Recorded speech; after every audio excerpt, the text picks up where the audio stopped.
Hey there, I'm Jenson. Cleveland has finally picked a new name for its baseball team, so let's talk about it. I'm going to tell you what it is, what it means, and what people are saying about it to get you in the loop.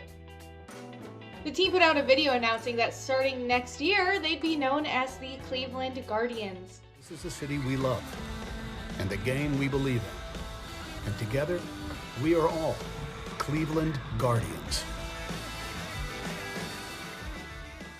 The video is narrated by Tom Hanks and features the Black Keys, who are from Ohio, so it's pretty cool. Plus, we gotta look at the new logos, which will keep the Indians' red and navy color scheme, so no worries there. One logo features a new stylized C, while the other features a G with Guardians wings.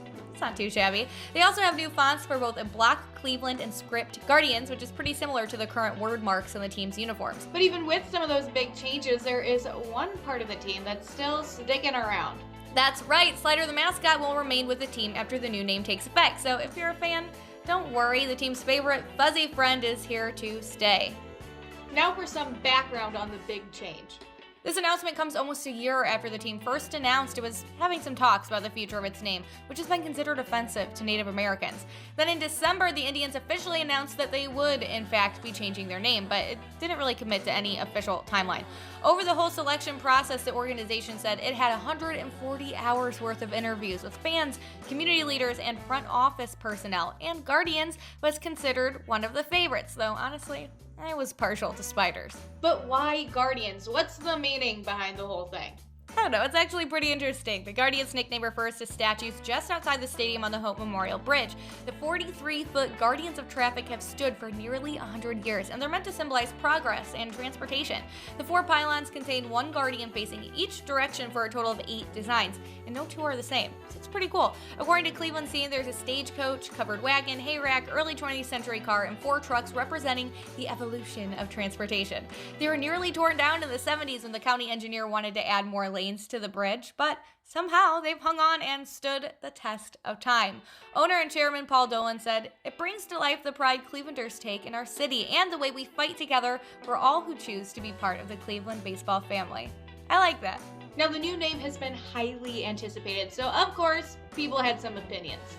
Now, both Cleveland Mayor Frank Jackson and Lieutenant Governor John Husted gave their seal of approval to the name. Husted tweeted about the announcement video saying, "It's a great video about the heart and soul of what it means to be Cleveland." And some people pointed out the striking similarity to a popular Marvel movie, and I'm so glad they did because that's all I've been able to think about. Just look at Baby Groot and that little baseball cap. Incredible. And saying Groot, Groot, Groot for the home team, it's genius. But, you can't please everyone. Some people called the name stupid, while others were, a bit more harsh. I mean, come on, this one, a little unnecessary. But importantly, it did get a thumbs up from the Lake Erie Native American Council, who called the change, quote, the result of over 60 years of grassroots advocacy and activism by Indigenous leadership. And on Friday, the Cleveland Indigenous Coalition said, "Today, we stand with our heads held high and full of gratitude to those who came before us in the fight. This name change will help create a place where Native American children and their families are valued and fully seen." But that's all I have for you today. Now, what did you think about the name change? I want to hear your opinion in the comments below. Just don't be a jerk about it, okay? Now, if you like this video, hit that like button and, of course, subscribe to our YouTube channel. I'm Jenson, and now you're in the loop.